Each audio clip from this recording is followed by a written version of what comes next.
Jadi lebih banyak menakut-nakuti dibandingkan memberikan kabar gembira. Ingat bahwa dakwah itu di antara dua perkara, memberikan kabar gembira dan menakut-nakuti. Memberikan kabar gembira dengan sorga dan menakut-nakuti dengan neraka. Jangan sampai kemudian dakwah itu hanya cerita sorga saja, neraka nggak pernah disentuh, atau cerita neraka saja, sorga nggak pernah dijelaskan. Ini nanti akan jomplang nih. Kalau orang cerita sorga saja, akhirnya apa? Malas ibadah dia. Malas ibadah. Kenapa? Kalau sudah ditakdirkan masuk surga juga. Kalau ditakut-takuti neraka, akhirnya takut terus.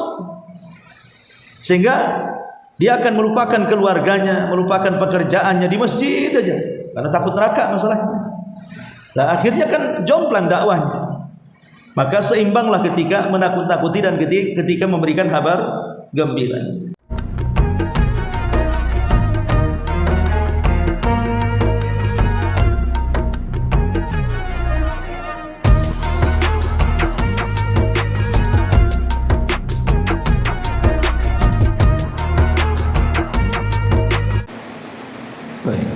Bismillahirrahmanirrahim. Assalamualaikum warahmatullahi wabarakatuh.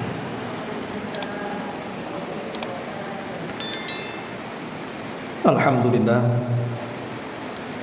wassalatu wassalamu ala rasulillah wa ala alihi wa sahbihi wa mawalah wa la hawla wa la quwata illa billahi wa ba'd.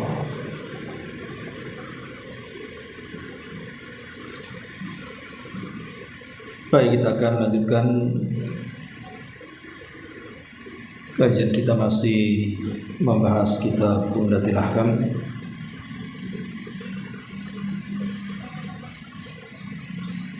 Dan kita masuk pada hadis ke-85. Kita baca hadisnya.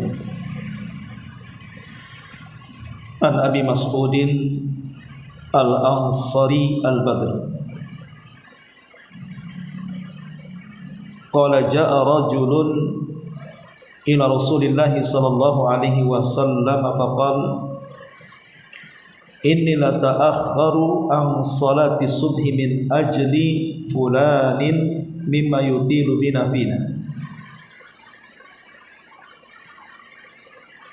Qala fama ra'aitu an-nabiyya sallallahu alaihi wasallam ghadiba fi maw'idatin qattu ashadda mimma ghadiba yawma idin. Faqala ayyuhan nas inna minkum munaffirin fa ayyukum amman nasa falyujij fa inna min waraihi al-kabira was-saghira wa dhal hajati. Dari sahabat Abi Mas'ud Al-Badri, maksudnya Al-Badri dia tinggal di Badar, bukan dia orang yang mati di Badar.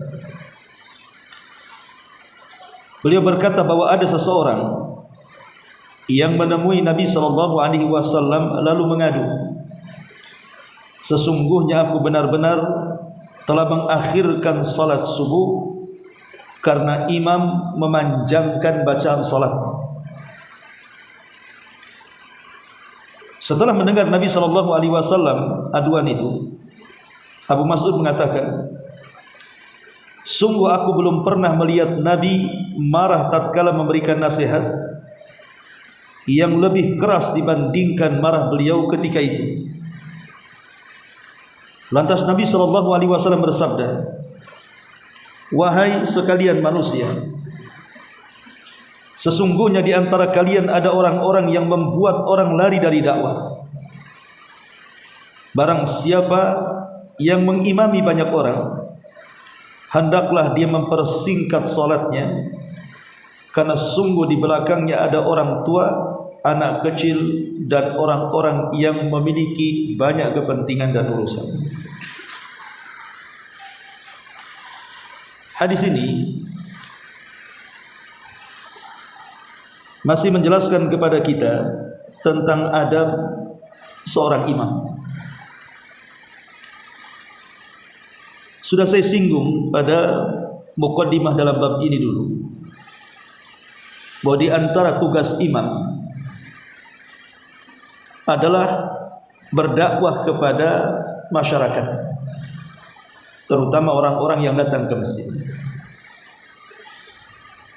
Jadi bukan hanya sekedar imam itu menjadi imam salat saja, memang itu tugasnya, tapi lebih daripada itu seorang imam salat diberikan kesempatan untuk mengambil hati manusia, menyentuh hati manusia supaya mendapatkan hidayah dan petunjuk. Salah satunya adalah lembut dalam berdakwah dengan cara tidak mempersulit manusia saat sholat, supaya manusia kerasan senang kalau sholat di belakangnya. Jangan sampai kemudian banyak makmum yang akhirnya malas ke masjid, bukan karena masjidnya, tapi karena imamnya membacakan bacaan yang panjang sehingga membuat jenuh makmumnya. Ma'asyiral muslimat yang dimuliakan Allah Subhanahu wa taala, makanya di sini Nabi sallallahu alaihi wasallam mengajarkan kepada kita jangan membuat orang lari dari dakwah. Jangan hanya karena satu kali atau dua kali sholat kemudian kita panjangkan sholatnya, orang akhirnya membenci dakwah. Malas datang ke masjid sana, akhirnya saya yang harusnya ke pasar jadi telat, harusnya saya ada urusan jadi terkendala urusannya, akhirnya benci. Bukan hanya imamnya, masjidnya pun ditinggalkan dia, akhirnya sholat di rumah. Makanya di sini Nabi Shallallahu Alaihi Wasallam saat ada pengaduan dari seorang sahabat bahwa dia telat melaksanakan sholat subuh, bukan karena tidak bangun cepat, atau bukan karena jarak rumah ke masjid jauh, atau bukan karena sakit yang menghalangi, tetapi karena imam yang memanjangkan bacaannya. Jadi dia malas datang, nunggu akhir-akhir saja. Namanya ibu rumahnya di situ kan, imamnya Al-Baqarah yang dibaca. Ya sudahlah, nanti pelan-pelan aja di rumah. Nanti kalau sudah waladhdallin baca surat separuh, baru masuk. Jadi akhirnya kan orang jadinya malas untuk melaksanakan ibadah. Makanya saat Nabi Shallallahu Alaihi Wasallam mendengar aduan sahabat ini, Rasul marah. Dan kata perawi hadis ini, Abi Mas'ud Al-Ansari Al-Badri, aku tidak pernah melihat Rasul semarah itu. Ya, aku lihat Rasul sering marah, tapi aku tidak pernah melihat semarah itu, saking marahnya. Kemudian Rasul mengatakan, ayyuhan nas inna minkum munafirin. Wahai manusia, sesungguhnya di antara kalian ada orang-orang yang membuat lari manusia dari dakwah, membuat lari manusia dari kebaikan dan kebajikan. Ma'asyiral muslimat yang dimuliakan Allah Azza wa Jalla, dari sini ada faedah yang sangat-sangat bagus sekali tentang beberapa nasihat agar jangan membuat lari manusia dari dakwah. Bagaimana caranya? Pertama, ar-rifqu wal-lin. Cobalah lembut dengan orang yang kita dakwahi. Karena bagaimanapun keras dalam berdakwah ini bisa membuat orang lari. Allah mengatakan dalam Ali Imran 159, fabima rahmatin minallahi lintalahum walau kunta faddan ghalidhal qalbi lanfaddu min hawlik. Dan karena rahmat dari Allah yang Allah anugerahkan kepada engkau, maka lembutlah engkau kepada mereka. Sebab kalau engkau keras, apalagi keras hati, maka mereka akan berpaling dari dakwah. Maka lembut dalam berdakwah itu salah satu pancingan supaya memancing hati manusia memperoleh hidayah Allah. Yang kedua, al-hikmatu wal mau'izatul hasanah. Kebijaksanaan dan nasihat-nasihat yang baik. Ketika manusia kita ajak kepada kebaikan, bijaksanalah. Umpamanya ada orang yang bertengkar, kemudian kita hendak mendamaikan, jangan mendengar di satu sisi, dengarkan dua-duanya. tarik benang merahnya, kemudian baru putuskan setelahnya. Bijaksana. Atau ketika ada melihat ada orang tiba-tiba melakukan kemungkaran, maka perhatikan sebabnya. Boleh jadi di belakangnya mungkin ada hal-hal yang kita tidak tahu. Umpamanya tiba-tiba tetangga marah-marah sama ibu. Ibu jangan langsung kepancing emosi, tapi bijaksana dalam melihat. Jangan-jangan dia lagi bertengkar dengan suaminya itu, dia sedang meluapkan kepada saya. Sebab kalau kita langsung marah dibalas marah. Kau kalau marah dengan suamimu, marah sama suamimu, ngapain kau marah sama aku? Nah, kalau begini kan manusia lari kan begitu. Justru kalau lagi marah-marah ibu tenangkan, bijaksana dalam berdakwah. Kemudian mau'idhah hasanah. Selain bijaksana, mau'idhah hasanah itu penting. Tutur kata dijaga supaya orang yang kita dakwah itu mau menerima. Kemudian juga al-busyra wal yusr. Beri kabar gembira manusia dan mudahkan urusan mereka. Namanya ada orang memang orangnya ibu nggak suka, tapi ibu ingin mendekati dia. Mungkin tidak suka karena maksiatnya, karena kemungkarannya. Satu hari mungkin dia dapat musibah. Ini kesempatan. Ibu datang menghibur dia, kasih kabar gembira orang-orang yang terkena musibah dengan sorga. Kemudian permudah hatinya dengan cara menghiburnya dan begitu seterusnya. Karena ini salah satu pintu dia akan sadar dari kesalahannya. Kemudian juga tajannub al-ghaflati wal jahli. Jauhi kekeliruan dan kebodohan dalam berdakwah. Makanya pentingnya ilmu dalam berdakwah itu supaya jangan masuk pada kejahilan. Berfatwa dari yang sesuatu bukan ilmu tapi kejahilan. Karena itu akan bukan hanya melarikan manusia dari kita, bisa menyesatkan juga mereka kalau menerimanya. Kemudian juga al-qudwatul hasanah. Cari contoh terbaik untuk mereka. Jadilah qudwah yang baik dengan akhlak di mana perbuatan dan perkataan itu disesuaikan. Termasuk tajannub al-mubalaghah. Hindari berlebihan. Karena berlebihan dalam agama juga tidak baik. Umpamanya orang baru masuk Islam, ibu langsung kasih pekerjaan ibadah yang dia sendiri belum paham. Karena kamu sudah masuk Islam, ayo kamu harus banyak zikir, baca Quran, rajin sholat, bangun malam, puasa. Lama-lama dia masuk Kristen lagi itu. Jadi jangan berlebihan. Ya namanya dakwah itu kan tadarruj, ya bertingkat-tingkat. Masyaallah muslimat yang dimuliakan Allah Subhanahu wa taala. Karena begini Bu, ada beberapa kesalahan seorang dai ini. Siapapun, saya juga dai, ibu juga dai ya. Karena seorang pendakwah kan tidak mesti kayak saya duduk ngajar gini. Bisa juga di rumah. Mungkin ibu bagi keluarga, bagi kerabat, tetangga dan yang semacamnya. Pertama, yang membuat orang lari dari dakwah itu adalah tu'amilud da'iyatu ma'an nas bi uslubin fihi naw'un minasyiddah. Di mana seorang dai atau da'iyah ketika bermuamalah dengan manusia, dia menggunakan metode-metode yang sedikit agak keras. Karena kan tidak semua manusia itu lembut, bisa diajak bicara, bisa diajak diskusi, mudah tersentuh. Tidak, ada manusia-manusia juga yang tidak bisa kita hadapi dengan kekerasan. Harus lembut. Umpamanya ibu ngadapin anak-anak tanggung, umpamanya kan SMP, karena tanggung, kan bandel-bandelnya tuh. Lah terkadang ada anak-anak itu tidak bisa dikerasi, hanya bisa dirangkul, dinasehati, didekati gitu ya. Karena kalau ada watak yang tidak bisa kerasi, kita kerasi, lari dia, dendam sama kita jadi. Kemudian yang kedua, kesalahan kedua adalah taqnitun nasi min rahmatillah. Kita ini membuat orang putus asa dari rahmat Allah.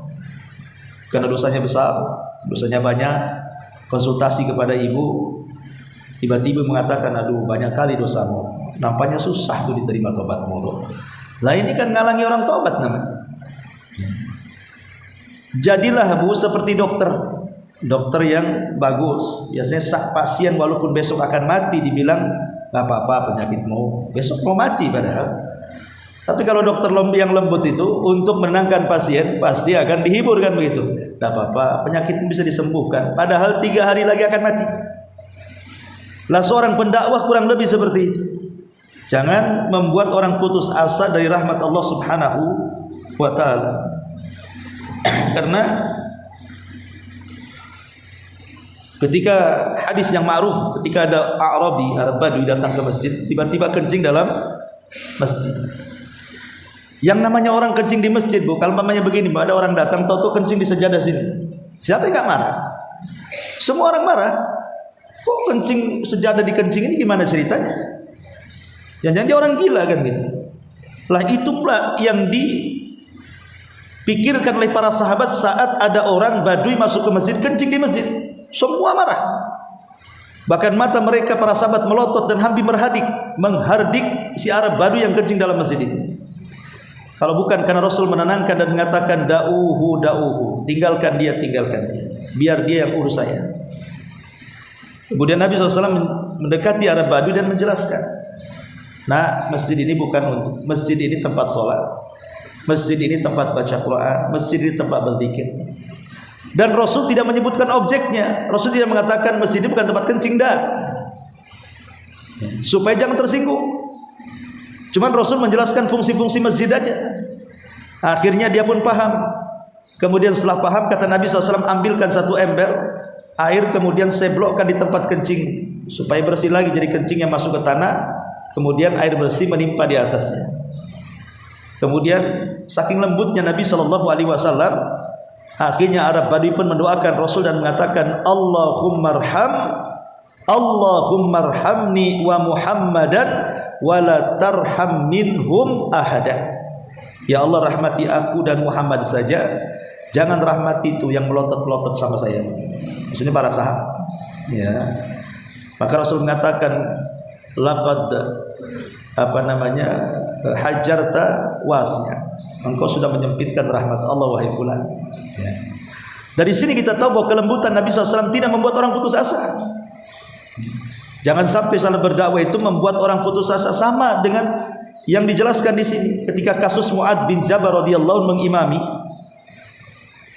karena dia baca surah Al-Baqarah habis, sementara makmum itu ada urusan di luar daripada sholat. Akhirnya dia menyelesaikan sendiri sholatnya, kemudian salam sendiri keluar. Ketika Mu'adz bin Jabal radhiyallahu anhu tahu dan mengatakan, pasti dia munafik, akan saya bawa dia kepada Nabi. Masa dia buru-buru salam sebelum imam salam gitu. Ketika kemudian diadukan kepada Rasul, Rasul panggil tuh orang itu, kemudian orang itu menjelaskan. Maka Nabi SAW marah kepada siapa? Bukan kepada yang lari dari sholat, justru Mu'adz yang dimarahi, imamnya yang dimarahi. Ya Mu'adz, afattanu linnas, apakah engkau akan membuat fitnah di tengah-tengah manusia? Kalau kau jadi imam, tolonglah lihat-lihat ke belakang, kata Nabi. Di belakang itu ada orang sakit, ada orang tua, ada orang banyak hajat. Lihat-lihat ke belakang. Jangan membuat putus asa makmum. Nanti orang nggak mau sholat lagi ke masjid jadinya. Ya, contoh sederhana saja lah. Jangankan istilahnya sholat 5 waktu kan, Bu. Sholat yang setahun sekali, sholat taraweh lah kadang-kadang. Kalau imamnya baca panjang itu, Bu, mungkin malam pertama saja ramai. Tengok malam kedua apa nggak pindah ke masjid sebelah tuh. Karena memang dalam sholat juga ada aturannya, lihat-lihat ke belakang. Lain kok di pesantren anak-anak muda semua. Kemudian yang ketiga, taghlibut tarhib ala targhib fi da'wati ila Allah. Jadi lebih banyak menakut-nakuti dibandingkan memberikan kabar gembira. Ingat bahwa dakwah itu di antara 2 perkara, memberikan kabar gembira dan menakut-nakuti. Memberikan kabar gembira dengan surga dan menakut-nakuti dengan neraka. Jangan sampai kemudian dakwah itu hanya cerita surga saja, neraka nggak pernah disentuh, atau cerita neraka saja, surga nggak pernah dijelaskan. Ini nanti akan jomplang nih. Kalau orang cerita surga saja, akhirnya apa? Malas ibadah dia. Malas ibadah. Kenapa? Kalau sudah ditakdirkan masuk surga juga. Kalau ditakut-takuti neraka, akhirnya takut terus. Sehingga dia akan melupakan keluarganya, melupakan pekerjaannya di masjid aja, karena takut neraka masalahnya. Nah, akhirnya kan jomplang dakwahnya. Maka seimbanglah ketika menakut-takuti dan ketika memberikan kabar gembira. Kemudian yang keempat,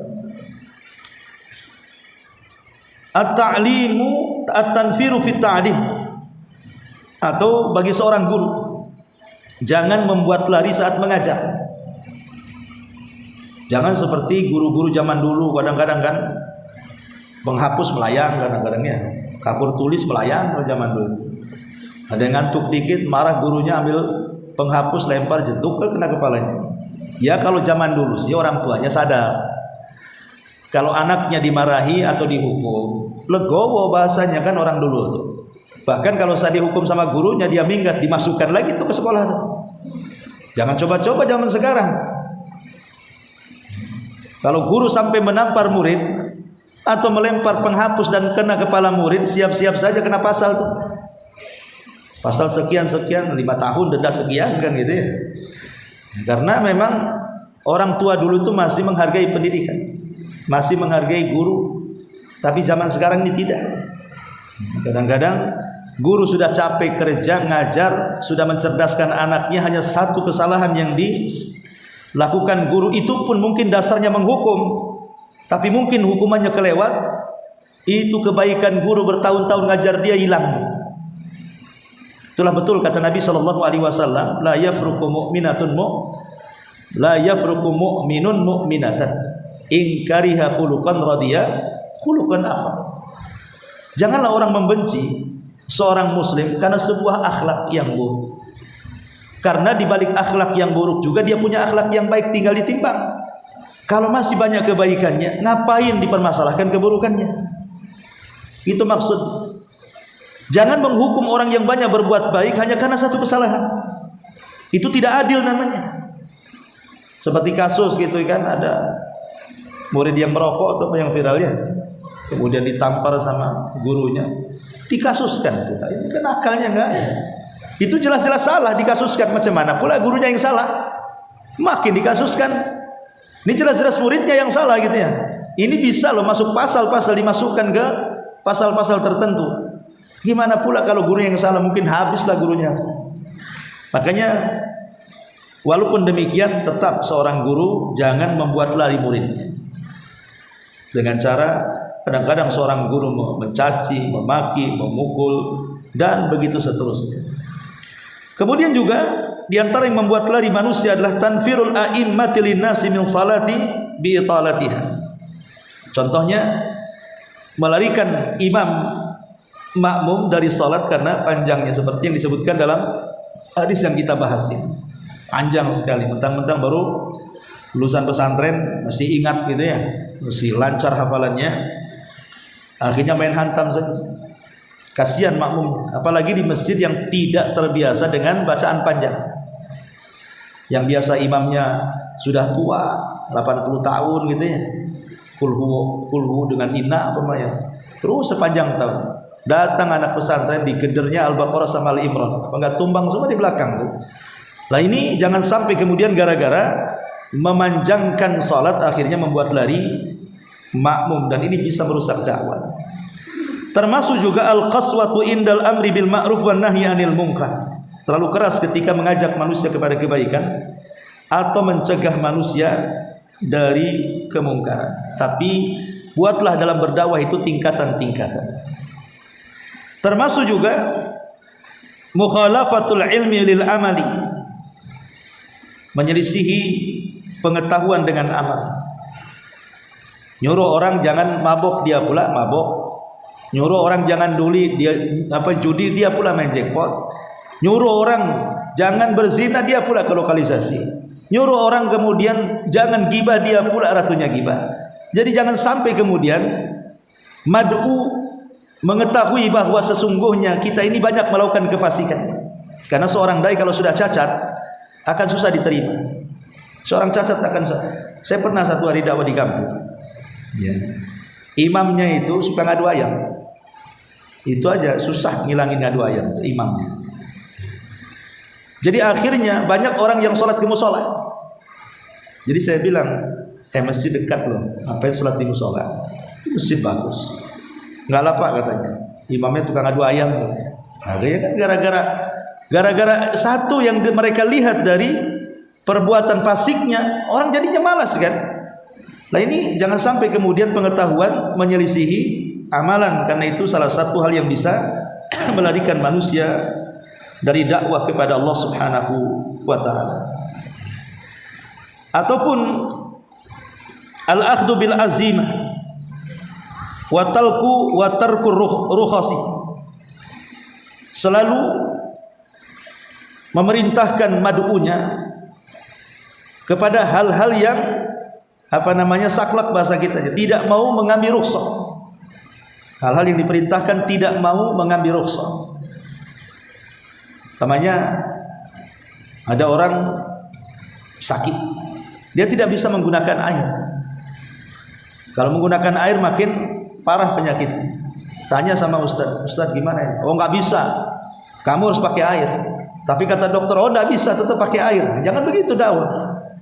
Kan ada rukhsah keringanan-keringanan kan itu. Ya sudah, kalau kamu tidak bisa pakai air karena merusak kesehatan, lambat sembuh dan itu fatwa doktermu, ya sudah pakai tayamum saja, itu maksudnya. Jadi arahkan, jangan saklek dengan perkara-perkara zahir, tetapi ingat juga dengan rukhsah keringanan-keringanan dalam agama, supaya tidak membuat orang lari, itu maksudnya ya. Nah ini juga diantara hal-hal. Ataupun tidak melihat ucapan, artinya bicara sesuka hati dia. Secerdas apapun Bu, kalau dalam berdakwah itu ucapannya ngawur, maksudnya ngawur itu keras, kasar. Dan ada juga kan kalau kita lihat di medsos, seorang dai itu kalau ngomong itu wah, sampai binatang aja disebut-sebut tuh. Kalau sudah mencela pemerintah, wah kurang ajar, macam-macam kan gitu ya. Nah ini bisa melarikan orang manusia. Mungkin pengikutnya ya orang-orang fanatik dia saja, tapi orang-orang lain susah akan masuk ke kelompok dia, jadinya mengarahkan manusia ke dalam hidayah itu. Nah ini terkadang niat baik, kalau cara penyampaian tidak benar, itu pun bisa membuat orang lari. Jadi ilmu saja tidak cukup, tapi fikih dakwah itu juga perlu, supaya tidak membuat lari orang dari dakwah Allah Subhanahu wa taala. Baik, ini diantara faedah luar. Kita masuk pada faedah dalam. Hadis ini ada beberapa faedah yang bisa kita ambil. Pertama, istihbabu takhfifis salati idza amman nasa. Sunnah hukumnya meringankan salat apabila menjadi imam bagi manusia. Wal hikmatu fi dzalika, adapun hikmah dalam masalah itu, wujudus saghiri wal kabiri wal dhaifi mimma la yutiquna italata salati kadzalika sahibal hajah. Hikmahnya pelarangan memperpanjang itu karena adanya anak kecil. Namanya ada anak bayi, dia lapar, ibunya sholat aja kan itu panjang, apa enggak kelaparan si bayi itu? Nangisnya makin kencang lah, jadi ganggu yang lain. Nah ini masalah kan, karena ada anak-anak kecil yang bisa, makanya Nabi itu kalau sudah mendengar ada anak kecil menangis, niatnya mau memperpanjang sholat dia pendekkan, karena Rasul itu memiliki rahmat kepada anak-anak. Jadi kalau Nabi saja punya rahmat, harusnya kita umatnya juga harus punya rahmat. Kemudian wal kabir, adanya orang tua, mungkin orang tua itu kena asam urat, tidak bisa lama gitu ya berdiri, atau mungkin punya penyakit gula atau penyakit kolesterol, pegal-pegal dan begitu seterusnya. Nanti malah mempercepat kematian dia kan itu ya. Yang tadinya ke masjid sehat, pulang dari masjid diikut jadinya ya susah jalan, atau masuk rumah sakit mati lah, siapa yang bunuh dia jadinya. Jadi ini juga hati-hati, wal dhaif, atau orang lemah, orang sakit, yang betul-betul sakit. Mungkin dia ada kekurangan fisik, mungkin kakinya memang sudah cacat, tidak kuat berdiri, duduk pun tak susah gitu ya, harus pakai kursi dan lain sebagainya, yang tidak sanggup seseorang itu berdiri di belakang imam yang memanjangkan salatnya. Begitu juga sahibal hajah, orang yang punya bisnis, sebenarnya dia mampir ke masjid hanya memang melaksanakan kewajiban Allah karena sudah ditunggu jamnya.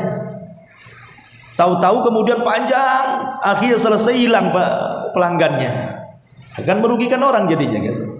Nah, ini yang pertama. Yang kedua, annahu law kana al-adadu mahdudan wa atharu tatwila annahu jaizun li annahum ashabul haqq fi dzalika wa qad ja'atir raghbatu minhum fala basa idzan bit tatwil. Kalau memang jumlah makmumnya tidak banyak dan mereka orang-orang yang istiqomah di masjid, memang terbiasa panjang, mungkin tak banyaklah jumlahnya, ya 5-10 orang, dan mereka orang-orang istiqomah, dan kita tahu kemampuan mereka terbiasa dengan panjang, maka nggak apa-apa, diizinkan untuk memperpanjang bacaan. Contohnya di pesantren-pesantren lah kan, ya mau di pesantren kan anak-anak kuat ya, jangankan berdiri 1 jam, main bola setengah hari aja kuat anak-anak pesantren. Ya, nggak masalah kalau seperti anak pesantren, panjangkan saja karena sudah terbiasa mereka. Kemudian yang ketiga, idza shalla wahdahu falyusalli ma syaa. Kalau seseorang itu salat sendirian tanpa ada makmum, maka silahkan salat yang sesuai dia kehendaki. Mau panjang silahkan, mau pendek silahkan, mau panjang sekali silahkan, mau pendek sekali silahkan, terserah. Namanya salat sendirian. Itu tergantung ya semangatnya, tergantung keinginannya. Kemudian yang keempat, mura'atu dhu'afa wal ajzati fi jami'il umuri allati yusyarikuhum fiha al-aqwiya. Hendaklah dalam urusan apa saja, urusan dunia atau urusan agama, yang melibatkan adanya orang kuat dan orang lemah, perhatikan orang lemahnya, jangan perhatikan orang kuatnya. Umpamanya di masjid, betul dari 10 orang 9 orang orang-orang kuat, 2 orang lemah, jangan lihat orang kuatnya, lihat orang lemahnya. Ya, ini maksudnya begitu. Kemudian juga yang selanjutnya at-takhfif fihi masalih. Ingat, memperpendek bacaan seorang imam ketika menjadi imam bagi makmum itu banyak maslahat. Pertama maslahatnya ar-rifqu biman wara al-imam. Itu merupakan sifat kelembutan seorang imam bagi makmum. Yang kedua ta'lifun nas, bisa melembutkan hati manusia. Wa tahbibus salati ilaihim, dan semakin senang melaksanakan salat di belakangnya. Dan yang ketiga da'watuhum ilal muwadhafat ila muwadhabati ala salatil jamaah. Dan ini bentuk dakwah kepada mereka para makmum supaya para makmum itu suka salat jamaah karena suka dengan imamnya. Ya, kalau sudah nggak suka dengan imamnya, akhirnya salat di rumah jadinya. Kemudian juga di sini Nabi SAW juga mengajarkan kepada kita litadhkiri la yumna hadal hadis min italati salat at-ta'zir wa takhfif ala kulli musallin lahu udhrun kal maradihi wa hajatihi. Di sini ada ta'zir, semacam anjuran atau peringatan bagi orang yang salat berjamaah, hendaklah imam melihat uzur-uzur manusia. Uzur-uzur manusia. Umpamanya ini ada yang protes, tapi tidak berani langsung ke imam, tapi mungkin protesnya ke muadzin, ke pengurus masjid. Bilanglah sama Pak Imam tuh, jangan panjang-panjang kalau isya tuh, ngantuk kami, gitu kan? Ya terimalah uzurnya. Ya jangan kemudian imam langsung memponis, itu malah sholat aja dia. Kalau kayak gitu kan tersinggung. Bisa aja ke telinganya, akhirnya tersinggung, nggak mau ke masjid lagi jadinya kan. Terimalah uzur-uzur makmum. Kalau memang itu demi kemaslahatan, kenapa tidak diambil? Karena dalam hadis ini bagaimanapun Nabi sampai marah dan emosi, dan tidak pernah marah semarah ini, dan mengatakan, wahai manusia, jangan membuat lari dari manusia, karena bagaimanapun bahwa dakwah itu asasnya kelembutan. Mengajak orang kepada kebaikan itu asasnya kelembutan, bukan kerasnya. Wallahu alam. Ini diantara faedah yang bisa kita ambil dari hadis ke-80. Baik, sampai di sini. Pada pertanyaan silakan.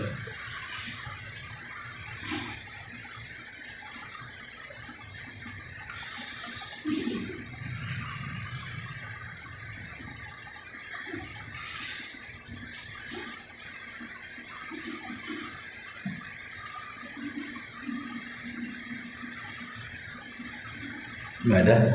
Subhanallah, hamdika, asyhadu an la ilaha illa anta, astaghfiruka wa atubu ilaik.